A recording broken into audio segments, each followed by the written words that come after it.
오늘 이렇게 종료주일로 하나님 앞에 건강하게 함께 같이 예배드리게 됨을 감사를 드립니다. 또 우리 옆에 분들 축하하시고 또 축복하시고 사랑합니다. 축복합니다.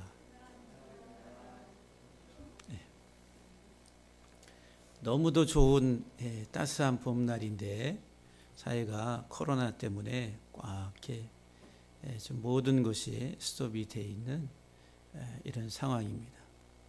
이런 어려움 가운데 하나님의 메시지를 우리가 들을 수만 있다면 얼마나 좋겠어요. 여러분들이 세미한 하나님의 음성을 다 들을 수 있게 되기를 주 이름으로 간절히 축복합니다. 지난주에 이어서 이사야 53장 4절과 5절에 있는 말씀, 특별히 오늘 5절을 이어서 여러분들에게 말씀을 드리려고 합니다.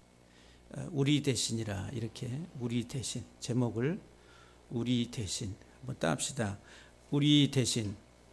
그래서 이제 우리를 위하여 또 우리의 허물 때문이고 우리의 죄악 때문이라.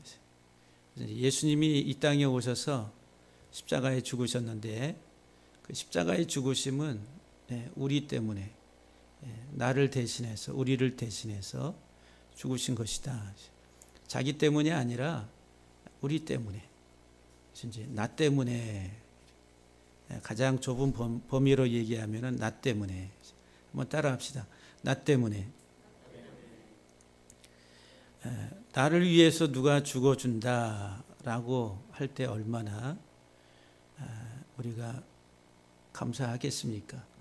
정말 위기의 순간에 그런 상황 속에서 내가 해결할 수 없는 그런 상황 가운데서 나를 대신해서 그 문제를 해결해 주고, 또 내가 죽음의 어떤 임박해 있을 때에, 죽음의 위기에 있을 때에 나를 대신해서 죽어준다. 상상할 수 없는 일이죠. 상상할 수 없는 일이 예수 그리스도 안에서 이루어졌다라고 하는 거예요.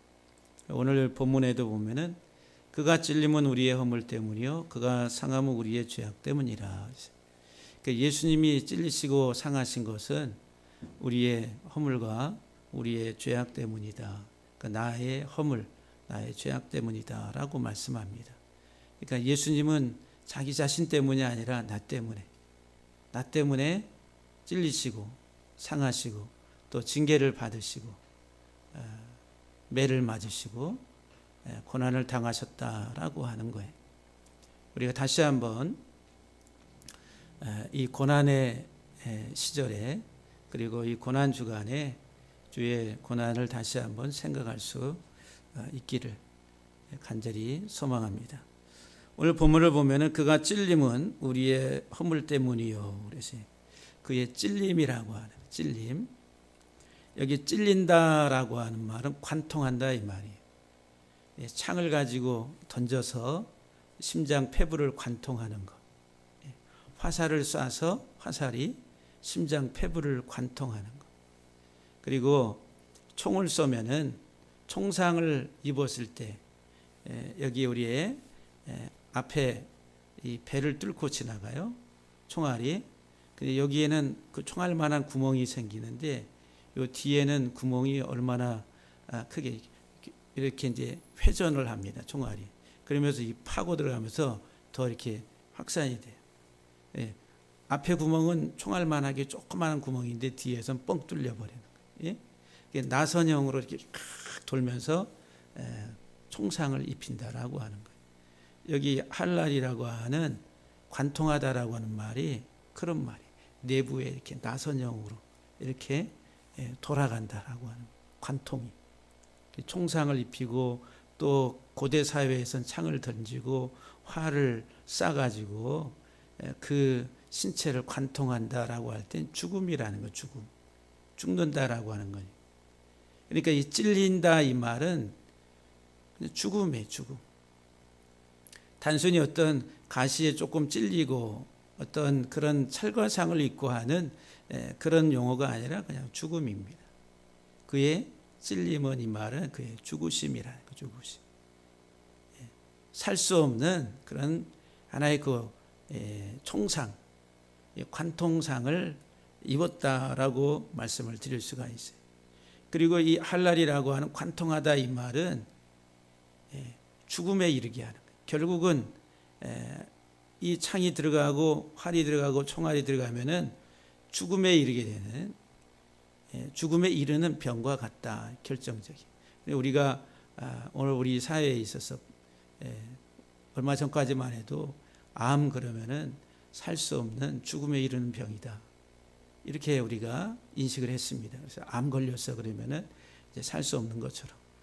근데 지금은 이제 의술이 많이 좋아져서 초기에 발견을 하고 치료를 잘 하면은 또 회복이 되는 경우도 많이 있습니다. 저도 지금 2007년도에 수술을 해서 지금 2020년도니까 몇 년이 한 13년, 14년을 이렇게 건강하게 하나님의 은혜로 잘 살고 있습니다. 할렐루야. 근데 이 관통하다 이 말은 죽음에 이르는 병과 같은 거예요. 한번 상처를 받으면은 반드시 죽게 된다. 그러니까 죽음이야, 죽음. 찔림이라고 하는 것은 죽음. 전염병이 돌면은 아주 치명적 죽음에 이르는. 특별히 이제 고대, 중세 이런 때에는 속수무책이라. 오늘날 지금 뭐 이렇게 유럽이나 미국 같은 데에서도 급속도로 코로나19 바이러스가 이렇게 확산이 되면서 아주 치사율이 상당히 높잖아요. 한국보다도.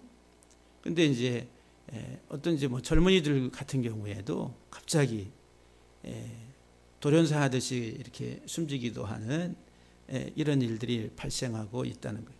그러니까 죽음의 공포가 엄습해 오는 이런 하나의 그 현상들이 나타나고 있습니다.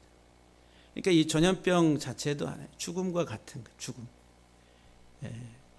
다윗이 인구 조사를 한 이후에 하나님이 전염병을 3일 돌게 해서 몇 명이 죽었다고 그랬어요? 7만 명이 죽었다고 그랬어요. 7만. 그러니까는 죽음이라고 하는 심판, 하나의 그 도구로서 전염병을 하나님이 허용하시기도 하셨다라고 하는 거죠. 여기 이제 그의 찔림은, 그러니까 예수 그리스도께서 죽임 당하심은 무엇 때문이라고 그래요? 우리의 허물 때문이요. 그랬어요. 우리의 허물 때문이라. 다시 말하면 죽음은 허물이라고 하는 죄. 허물은 패샤라고 하는 반역입니다. 반역. 거역, 반역이라고 하는. 관계를 깨트리는, 하나님과의 관계를 산산조각 내는 것이 패샤라고 하는 허물이라는 죄예요. 허물. 그래서 이제 허물로 죽었던지, 우리는 그런 말 이 성경에서도 보면은 너희의 허물과 죄로 죽었던 허물. 허물이 뭔가? 예? 허물. 그래서 이제 허물에 대해서 우리가 구체적으로 이해를 못 하는데, 그 허물이라고 하는 것은 두 사람의 관계, 언약적 관계가 깨어지는 것. 하나님과 나와의 사이에 언약적 사랑의 관계가 깨어지는 것. 그리고 부부 관계로 말하면은 부부 관계가, 사랑의 관계가 깨어짐이라는 게 등을 돌린다라고 하는 거죠. 이 허물, 우리의 죄 때문에, 이 허물 때문에 죽으신다. 로마서 6장 23절에 죄의 삭은 사망이라. 그리고 반드시 한 사람은 죽게 돼 있다. 피 흘림이라는, 피 흘림. 그 피 흘림이라고 하는 것은 사망, 죄로 인해서, 죄 때문에 온 인류에게 내려진 하나의 그 선고, 육체적인, 영적인 하나의 그 선고가 뭐냐면 최종적 선고, 사망이라는 거예요. 지금 이 세상에 수십억의 인구가 살고 있지만은 하나님의 사망 선고 아래서 살아가고 있는 겁니다. 근데 육체적인 죽음은 다 그때 사람마다 다르지요. 근데 영적인 사망 선고는 다 이미 너의 허물과 죄로 죽었다라고 이야기합니다. 어쨌든 간에 사망이라고 하는 것은 죄 때문에, 죄로 인해서, 그 죄라고 하는 것 때문에 에베소 2장 1절에 허물과 죄로 죽었던 너희를 살리셨도다 그랬어요.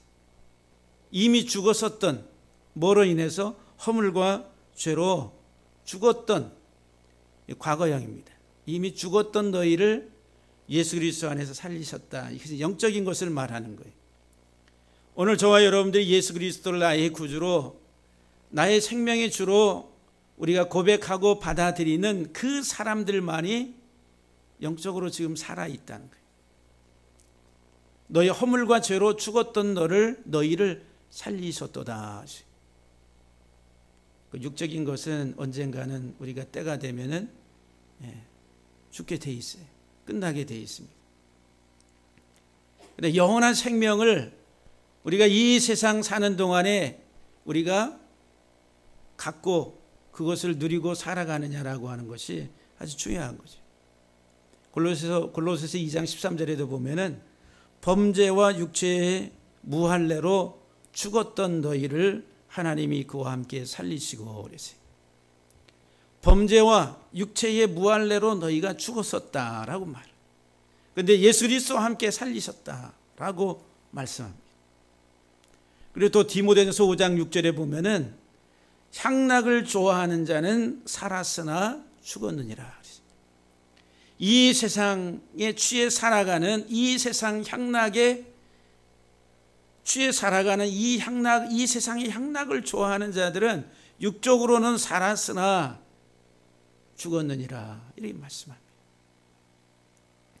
오늘 우리 사회 현상, 이 코로나 바이러스라고 하는 이것이 온 세상을 뒤덮고 있는, 흔들고 있는 지금 이 상황 속에서 사람들이 인식하고 느끼고 피부적으로 경험하게 되는 가장 중요한 문제가 뭐예요? 이 코로나 바이러스가 도니까 직격탄을 맞는 게 첫 번째, 어느 지역, 대구 아니면 우한 아니면 이탈리아 롬바르도인가 어디 거기 북부 지방, 또 지금 뉴욕, 이런 데는 이제 가장 중요하게 첫 번째로 오는 하나의 그 공포가 뭐냐면 죽음이라는 거예요. 죽음. 나도 걸리면은 죽겠구나라고 하는. 그래서 우리 60세 이상 되시고 나이 드신 우리 권사님들, 교회 가면 안 되겠다. 이게 이제 그 마음이 먼저 엄습해서 밀려 들어오잖아요. 이게 딱 내가 갔다가 걸리면은 60세 이상, 65세 이상들은 그냥 치사율이 너무 높은 거예요. 그러니까는 이 죽음에 대한 공포가 먼저 들어오는 겁니다. 첫 번째, 육적인 죽음에 대한 공포. 그 다음에 이제 두 번째로는 그 죽음의 바이러스가 이렇게 도니까 모든 것들을 제재하고 정지를 시키는 거예요. 그게 가장 큰 타격이 경제적인 타격입니다. 물질적인 타격. 그래서 이제 물질적인 것으로 인해서 먹고 사는 경제적 타격이 두 번째로 오는 거, 충격이 오는 겁니다. 못 살겠다. 경제가 다 망하겠다. 경제가, 주가도 그냥 폭락을 하고. 그 세상이 지금 난립니다. 우리나라는 마찬가지고. 그래서 이제 긴급 자금을 풀어서 어떻게 해야지, 뭐 해가지고 여러 가지 방책을 씁니다. 그러니까는 제가 이제 이 코로나 바이러스로 인한 사회적 현상을 이렇게 느끼면서 중요한 두 가지, 물질과 생명, 생명과 물질이라는 거예요. 이 세상 살아가는 인류에게 있어서 가장 중요하게 생각하는 게 생명과 물질이라는 거예요. 생명, 물질. 그렇죠? 여러분 전부 다 마스크 쓰시고 대답을 안 하시겠다는, 다 입을 닫으셨어요. 생명과 물질이라는, 생명, 물질. 생명과 돈이라는 거예요. 그래서 지금 100만 원 주고 4인 가구에 100만 원 주고 10만 원 또 10만 원 해서 이거 받으면 이 사람들은 어떻게 벌써 이제 어떤 이거 준다니까 그 기대가 아주 많은 사람들이 있습니다. 또 논쟁이 많이 있어요. 그런 걸 왜 해야 되느냐, 주면 받아야지. 진짜 논쟁이 사회적인 논쟁거리가 된 거죠. 그게 뭐예요? 생명과 물질이라는 두 가지 문제로 이 사회는 이제 이것을 가지고 이제 여러 가지로 이제 뭐 판단을 하겠죠. 사람들, 사회는. 그런데 곰곰이 생각을 해보면, 생명과 이 물질이라고 하는 것에 이 큰 충격이 이 바이러스로 인해 가지고, 작은 바이러스로 인해서 온 세상에 지금 충격이 가해진 거예요. 그러면 이것은 넓게 보면은 하나님이 이 세상에 대한 생명과 물질에 대한 하나의 충격을 주신 충격. 세상 이 땅에 살아가는 사람 육적인 생명과 물질적 부에 대해서 목숨 걸고 살아갑니다. 그것이 우리 인생의 전부인 것처럼 생각하고, 그게 흔들리면은 폭동이 일어나고, 그것이 이제 다 사라질 것 같으면 이제 모든 삶에 있어서 절망과 좌절, 이런 것들로 인해 가지고 혼란스러워진, 철저하게 이 땅에 살아가는 이 사회의 구조 속에서 생명과 물질은 너무너무 중요한 거예요. 예, 부정할 수 없는 겁니다. 이 사회를 사회를 지탱하고 있는, 세계 질서를 지탱하고 있는 것들이 바로 그런 거예요. 그것을 가지고서 이제 이끌어갑니다. 그러니까 하나님이 우리에게 성경을 보게 되면은, 가나안 땅에 들어가서 너희가 먹고 배부를 때에 하나님의 율례의 규례의 말씀을 떠나갈 때에 하나님이 뭐를 보내신다고요? 첫 번째, 그 하나님 징계의 심판 가운데 질병들을 보내신다. 신명기 28장에 14가지의 질병들이 쭉 나옵니다. 전염병도, 정신병도, 육체적인 여러 가지 많은 질병들이 뭐 때문에? 너희가 먹고 배부름으로 인해서 하나님을 떠날까?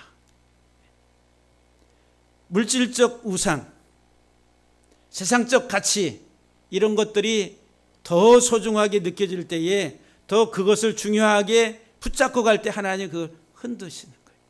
그래, 그것이 너희의 인생에 그렇게 중요한 것이냐? 하나님이 뭐를 통해서? 바이러스 하나 딱 보내니까 다 흔들립니다. 아무것도 아닌데. 그래서 하나님께로 돌아오라고 하는 메시지인데, 그런데 오늘 본문에 이 찔림이라고 하는 것은 죽음이란 죄의 싹.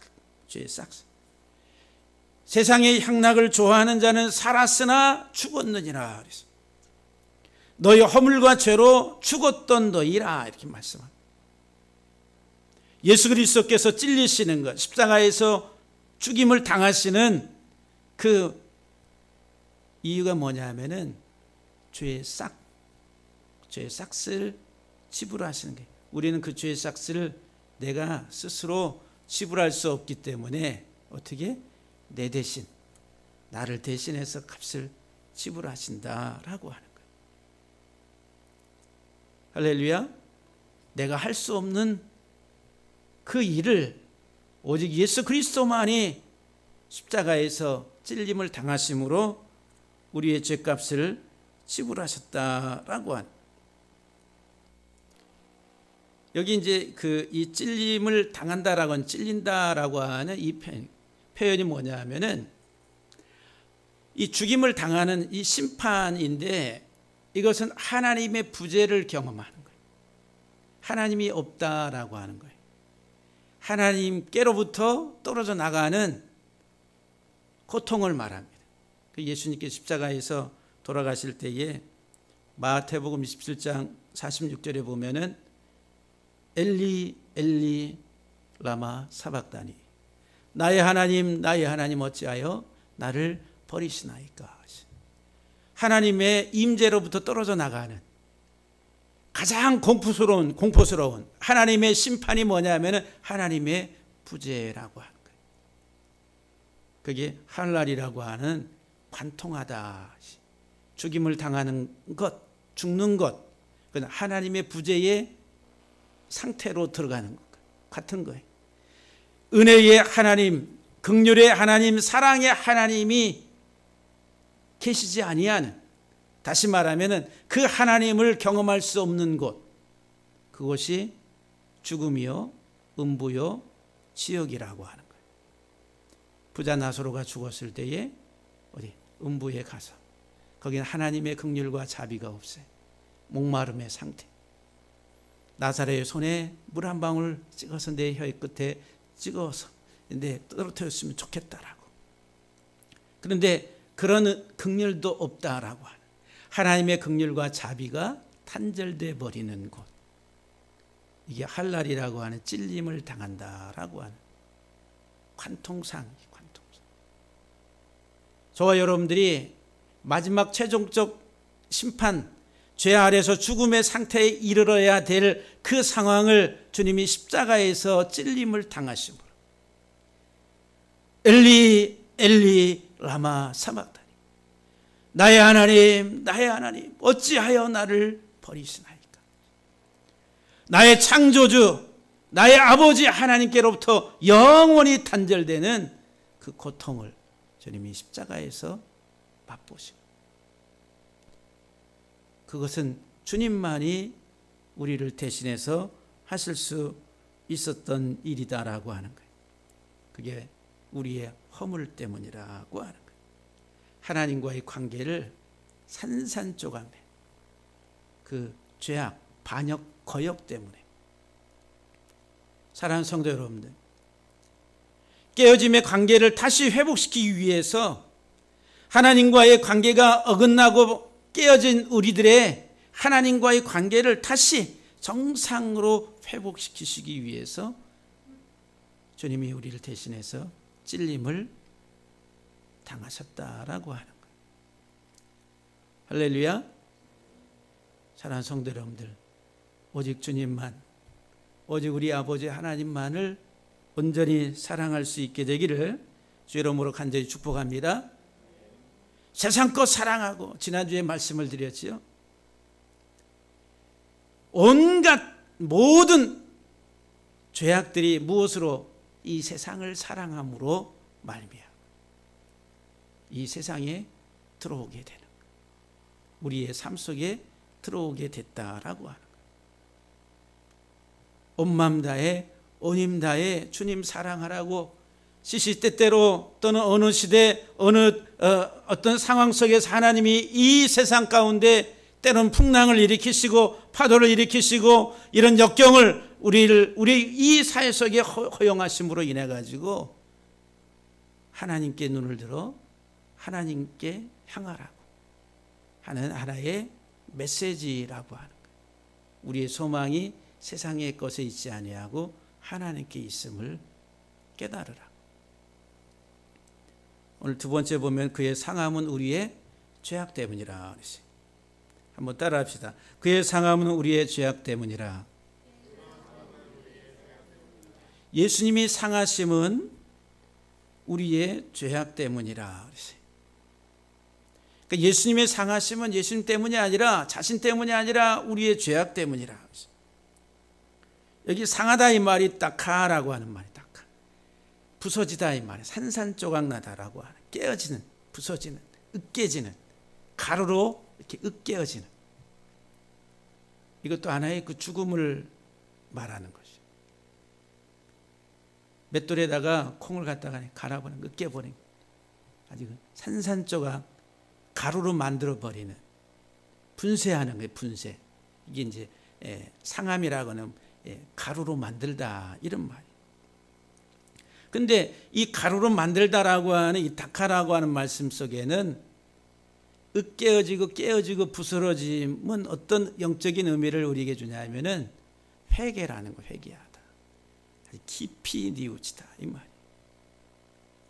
그의 상함은 이래서 그의 상함, 예수 그리스도께서 깨어지고 그리고 바스러짐으로 인해서 우리가 이 죄악으로부터 하나님께 용서를 받을 수 있는, 우리의 죄악 때문에 예수님이 깨어지셨는데, 근데 이 이 상함이라고 하는 이 말을 다르게 우리가 좀 번역을 하면은 회개라는 회개. 예수님은 우리를 대신해서 십자가를 통해서 깨어주시고 우리를 대신해서 회개하신 거예요. 회개. 이사야서 53장 12절 말씀을 보면은 이는 그가 자기 영혼을 버려 사망에 이르게 하며 범죄자 중 하나로 헤아림을 받았느니라. 그러나 그는 예수 그리스도를 말하니 예수 그리스도가 많은 사람의 죄를 담당하며 범죄자를 위하여 기도하였다라고 말씀합니다. 이사야서 53장 12절. 많은 사람의 죄를 담당하며 그리고 그 범죄자들을 위해서 기도하셨어요. 옆에 십자가의 양쪽에 강도가 있는데 한 강도가 네가 하나님의 아들이면 뛰어내리라 조롱을 해. 근데 하나님께서 또 한 강도에게 그리고 또 조롱하는 그 밑에 있는 로마 군병들과 그들을 향해서 예수님이 아버지여 저들을 용서하여 주옵소서. 저들이 하는 그 일을 저들이 알지 못하나이다 라고 용서의 기도를 십자가에서 하십니다. 많은 사람의 죄를 담당하시면서 또한 그 범죄자들을 위해서 기도하신 분이라. 깨어지심으로 알지 못한 그들을 위해 중보의 기도를 하십니다. 마태복음 26장 37절 38절 말씀을 보면은 베드로와 세베대의 두 아들을 데리고 가실 때 고민하고 슬퍼하사 이에 말씀하시되 내 마음이 매우 고민하여 죽게 되었으니 너희는 여기 머물러 나와 함께 깨어 있으라. 기도하라고. 변화산에서 주님이 베드로와 야고보 세베대 두 아들을 데리고 올라가셔서 기도하실 때 너무도 고민되고 슬픔이 가득 차서 내가 고민하여 죽게 됐으니 너희도 저기 그만큼 떨어져서 깨어있으라 기도하라고 말씀하십니다. 예수님이 기도하십니다. 히브리서 5장 7절 말씀에 그는 육체에 계실 때에 자기를 죽음에서 능히 구원하실 이에게 심한 통곡과 눈물로 간구와 소원을 올렸다라고 말씀합니다. 겟세마네 동산에 기도하실 때에 아버지 할 수만 있으면 이 잔이 이 고난의 잔이 이 죽음이 내게서 그냥 지나가기를 원합니다. 내가 이 죽음을 당하지 않기를 원합니다 라고 겟세마네 동산에 기도하세요. 그런데 주님이 뭐라고 말씀하세요? 그러나 내 원대로 마옵시고 아버지 원대로 아버지의 뜻대로 되기를 원하나이다 라고 기도를 마치시고 로마 군병들에게 이제 잡혀서 이제 신문을 받으시고 십자가에 못 박히시게 됩니다.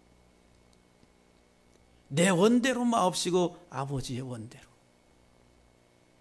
내가 이 죽임을 당하는 것, 내가 십자가에서 죽임을 당하는 것, 나 때문이 아니라 온 세상의 죄를 다 담당하고 죽임을 당하는 것인데 육신적으로 볼 때 또 영적으로 볼 때 너무너무도 고통스럽고 아픈 일이기 때문에 할 수만 있으면 이것이 내게서 지나가기를 원합니다 라고 그런 기도를 하셨다가 내 원대로 마옵시고 아버지의 원대로. 나 아니면은 어떤 방법이 없으니까 아버지의 뜻대로 내가 이것을 감당하겠습니다 라고 기도를 합니다. 여기 상함이라고 하는 거예요. 그의 상함은 우리의 죄악 때문이라. 십자가에서 깨어지시고 그리고 우리를 위해 중보의 기도를 올리신 그것은 우리 죄악 때문이다라고 하는 거예요. 이 죄악이라고 하는 말이 죄를 범하다 이 말이 아바라고 하는 말이에요. 이 그림을 그리면은 눈에 화살이 팍 박혀 있는 그림이에요. 그래서 왜곡하다, 삐뚤어지다 이런 말이거든요. 여러분 눈에 화살이 팍 박혀서 볼 수가 없잖아요. 탈선할 수밖에 없고 정상적으로 걸어갈 수가 없는 거예요. 왜곡하다 이런 의미. 이 아바라고 하는 말이에요. 거기에 이제 범죄라고 하는 명사. 왜곡된 행동. 눈에 못이 박혀가지고 뜰 수 없는 상황. 이 눈이라고 하는 것은 마음의 창입니다. 마음의 창. 그러니까 이 마음에 화살이 또는 못이 꽉 박혀서 상처가 너무 심해. 정상적 사고를 못하는 거예요. 그러니까 왜곡된 판단을 하게 되고 왜곡된 행동을 하게 되는 거예요. 하나님의 진리의 말씀에서 우리가 떠나게 되면 정상적 판단을 할 수가 없는 거예요. 정상적 시력을 가지고 바라보고 올바른 길을 걸어갈 수 없는 봉사와 같은 것이다. 그래서 여러분들 예수님이 오셔서 치유사역 가운데 가장 중요한 사역 중에 하나가 뭐예요? 소경을 고치시는 거예요. 그래서 예수님은 세상의 빛이라. 이 세상 살아가는 영혼들이 다 눈이 멀었어요. 눈에 화살이 박히고 눈에 못이 박히고 정상적 시력을 가지고 있지를 못해. 영원하신 하나님, 창조주 하나님, 그 아버지 하나님을 바라보질 못하는, 참되게 보지 못하는 영적 소경된 자들이었다는 거예요. 그래서 이제 소경을 치유하시는 거예요. 그래서 예수님이 뭐라고 말? 나는 세상의 빛이라. 세상의 빛으로 다시 이 눈을 감으면 어둡잖아요. 깜깜하잖아요. 눈을 뜨게 해서 세상 빛을 보게 하죠. 예수 그리스도께서 상하심은 우리의 죄악 때문에 소경된 우리들, 보지 못했던 우리들, 우리의 눈을 뜨게 하시기 위해서 주님이 십자가에서 우리를 위해 고난을 받으시고 중보의 기도를 드리셨다라고 하는 거예요. 내 대신, 우리 대신이라고 하는 이 말씀 속에서 여러분들이 정말 눈이 확 열리게 되기를 주의 이름으로 간절히 축복합니다. 할렐루야. 세 번째, 그가 징계를 받음으로 우리는 평화를 누렸다라고 말합니다. 징계를 받았다. 예수님이 징계를 받았다라고 하는, 징계라고 하는 말, 야사르라고 하는 말이에요. 징계하다, 훈련하다, 교훈하다, 야사르. 이제 무사르 그러면은 징계라고, 징계. 근데 이 징계하다 이 말이 뭐냐 하면은 여러분들 징계, 어떤 사람한테 징계해요? 잘못한 행동, 잘못한 것에 대해서 징계를 하잖아요. 징계의 목적은 뭐예요? 그 잘못된 것들을 제거하는 거예요. 그래서 이 야사르라고 하는 그 징계하다라고 하는 단어의 그림이 뭐냐 하면은 제거하는 손이에요. 제거하는 손. 제거하다 이 말이에요. 잘못된 것들을 제거하는, 악한 것들을, 썩은 가지 같은 것들을 잘라서 제거하는 것, 이게 징계라고 하는, 무사르라고 하는 거예요. 징계. 제거하는 사역. 예수님이 우리를 위해서, 우리를 대신해서 징계를 받으시는 것은 우리의 썩은 것, 악한 행동들, 잘못된 것들을 제거하시는 그 사역이라는 거예요. 자기의 죽음을 통해서 제거하는 거예요. 이 세상 오셔서 자기 생명을 우리를 위해 내어주심으로 우리의 악하고 더럽고 추하고 썩은 것들을 이렇게 제거하는 거예요. 그게 이 무사르라고 하는 징계 목적이라고 하는. 두 번째, 이 징계라고 하는 이 단어 속에는 돌이키는 사역이 들어요. 그러니까 제거해서 돌이키게 하는 거예요. 우리 행동이 어긋나고 잘못했으면 어떻게? 부모가 자식을 징계를 해가지고 어떻게? 올바른 길로 이렇게 돌이키게 하는 거예요.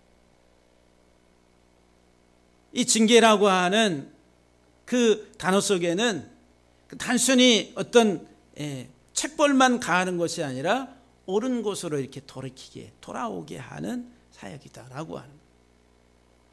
그래서 오늘 본문은 뭐라고 말씀해요?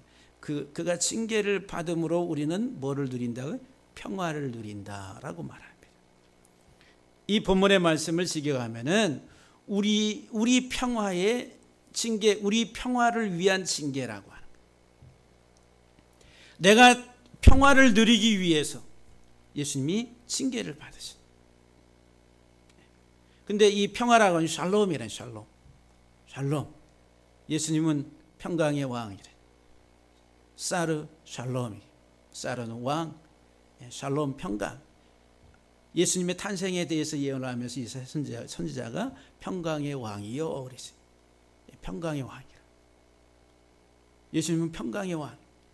그 평강이라고 하는 말을 제가 여러분들에게 수없이는 아니고 상당히 많이 말씀을 드렸는데 무슨 의미로 말씀을 드렸는지 지금 또 생각이 잘 안 나실 것 같아요. 샬롬의 가장 중요한 성경의 용례 중에 하나가 뭐냐면은 빚을 이렇게 갚아주는 거예요. 빚을 갚아주는 거예요. 고대 사회에 있어서 가장 힘든 삶 중에 하나가 뭐냐면 빚진 거예요. 오늘날에도 마찬가지겠지만은 내가 갚을 수 없는 빚을 지고 있는 사람들 고대 사회에서는 다 노예가 됩니다. 종속된 삶을 살게 돼요. 자기의 주권이 상실돼 버려요. 종된 삶을 살아가게 된다. 이 평강이라고 하는 것은 우리가 갚을 수 없는 빚을 진 것에 대해서 그 빚을 갚아주는 거예요. 그 빚을 제거하는 거예요. 그래서 예수님이 복음서에서 달란트 비유를 하시죠. 1만 달란트 빚진 자, 10,000 달란트, 100데나리온 빚진 자 이야기를 하잖아요. 1만 달란트 빚진 자는 우리 모두. 그것은 우리 힘으로는 불가항력적으로 갚을 수 있는 그런 빚이 아니라는 거예요. 갚을 수 없는 빚을 하나님이 우리를 그리스도 예수 안에서 탕감시켜줬다는 거예요. 그게 평강의 왕, 평강이란 평강. 그 눌린 빚으로 인해서 눌려서 살아가는 그 인생의 삶 속에 예수 그리스도께서 징계를 받으심으로 우리의 그 채무를 다 제거하시고 우리를 다시 종속된 어떤 종된 삶이 아니라 자유인, 종이 아니라 이제는 자유인으로서의 삶을 살도록. 그래서 사도 바울이 너희는 종이 아니라 자유자라 이렇게 말씀하는. 예수 그리스도께서 징계를 받으심으로 우리는 평화를 누리게 됐다라고 하는 거예요. 사랑하는 성도 여러분들, 우리들은 우리 인생에 무거운 짐을 다 지고 갑니다. 내 삶에 내 허물 또 우리의 잘못된 그런 하나의 그 삶으로 인해 가지고 인생의 죄의 짐을 다 지고 가는데 그 지고 왔었는데 주님이 십자가에서 징계를 받으심으로 그 모든 것들을 다 제거하시고 다시 하나님과의 정상적인 관계로 우리들을 돌이키게 합니다. 그래서 하나님과 평화를 드립니다. 그래서 이제 우리가 성경을 보게 되면은 로마서 5장 8절 10절 말씀에 보면은 우리가 아직 죄인 되었을 때 그리스도께서 우리를 위하여 죽으심으로 하나님께서 우리에 대한 자기의 사랑을 확증하셨느니라. 곧 우리가 원수 되었을 때 그의 아들의 죽으심으로 말미암아 하나님과 화목하게 하셨은즉 화목하게 된 자로서는 더욱 그의 살으심으로 말미암아 구원을 받을 것이라. 요한일서 4장 9절 10절 말씀을 보면은 하나님의 사랑이 우리에게 이렇게 나타난 바 되었으니 하나님이 자기의 독생자를 세상에 보내심은 10절 말씀에 우리를 속하기 위하여 화목제물로 그 아들을 보내셨습니다. 예수 그리스도를 화목제물로 하나님과 원수되었던 우리들을 다시 화목하게 깨어져 있었던 우리들의 관계를 다시 원상복구시키기 위해서 하나님은 아들 예수 그리스도를 이 땅에 화목제물로 보내셨다라고 말합니다. 그래서 예수 그리스도를 통해서 우리는 하나님과 평화를 누려 참 자유의 신분을 얻게 됐다라고 하는 거예요. 오늘 저와 여러분들이 참으로 예수 그리스도 안에서 참 평화를 다 누릴 수 있게 되기를 주의 이름으로 간절히 축복합니다. 자유하셔야 돼요. 이 사회 현상 속에 일어나는 사회적인 이 풍랑 속에서도 여러분들이 자유하셔야 돼요. 죽음의 공포, 물질적인 어려움, 여러 가지 많은 사회적인 풍랑이 일어나는 이 사회 속에서도 여러분들이 자유하셔야 돼요. 참 자유. 모든 사람들이 죽겠다고 난리치고 혼란 속에서 허우적거린다 할지라도 참 하나님의 사람들은 그 속에서도 자유할 수 있어야 됩니다. 할렐루야. 예수 그리스도 안에서 참 자유를 여러분들이 느끼면서 경험하면서 매일매일 하루하루의 삶을 당당하게 살아가셔야 됩니다. 마지막에 보면은 오늘 본문 5절에 보면은 그가 채찍에 맞음으로 우리는 나음을 받았도다 그랬어요.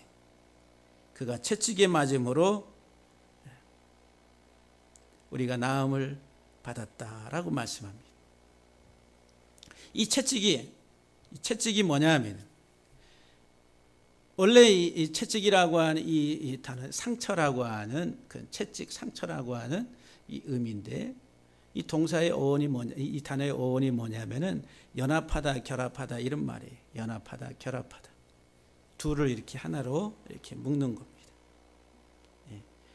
그래서 이제 저는 어떤 의미로 보냐면은 여기에 이제 채찍에 맞음으로 이 말을 예수 그리스도를 통한 하나님과 우리 사회를 이렇게 결합하는 거, 결합하다 이런 말이에요. 결합. 둘을 하나로 묶는. 하바르라고 하는 말이에요. 그래서 이제 울타리 성전 뜰 울타리 안에 있는 아들이라는 거예요. 아들. 여러분 성전 안뜰에는 뭐가 있어요? 번제단이 있습니다. 거기 십자가를 상징하는 번제단.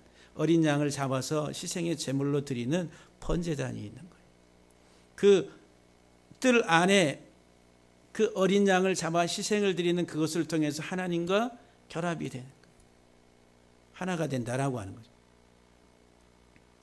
그러니까 여기 오늘 본문 마지막에 채찍에 맞으심은 이 말은 하나님과 우리를 하나 되게 아까도 말씀을 드렸지만 하나 되게 하는 그 기능이 예수 그리스도의 그 채찍이라고 하는 것을 통해서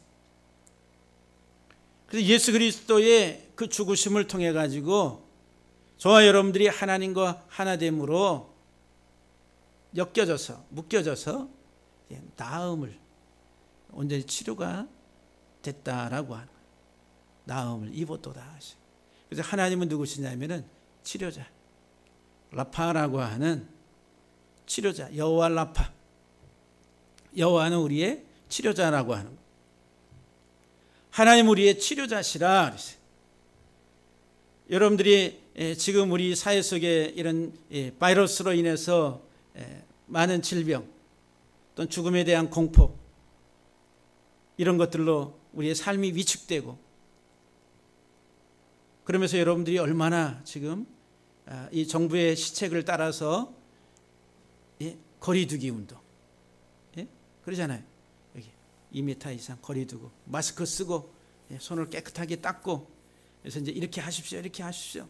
또 많이 모이는 곳에 가지 마시고 여러분들이 육체적인 건강을 지키기 위해서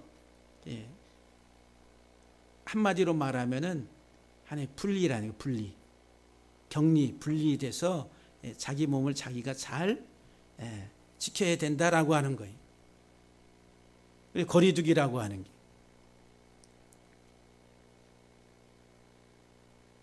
물론 이제 그 잘 해야 됩니다. 잘 그 준수를 잘 지켜야 될 것들을 규칙들을 잘 지켜야죠. 그냥 막 가다가는 안 되죠.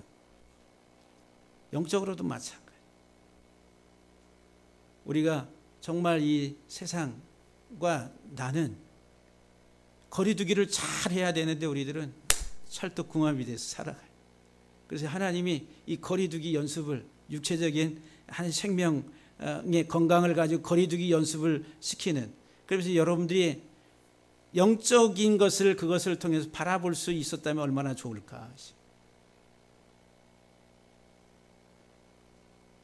우리들은 그런 삶의 훈련을 지금까지 잘 해오질 못했다라고 하는 거예요.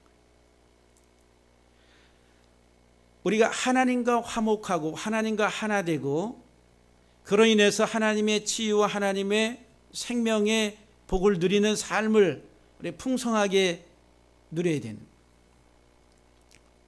그런데 우리가 그것보다도 더 세상을 사랑해서 세상과 하나가 되고 세상과 짝이 돼버리면은, 지난주에도 말씀을 드렸지만은, 그로 인해서 우리 육신적인 많은 어려움과 고통들이 우리 삶 속에 이렇게 스며들어온다는 거예요.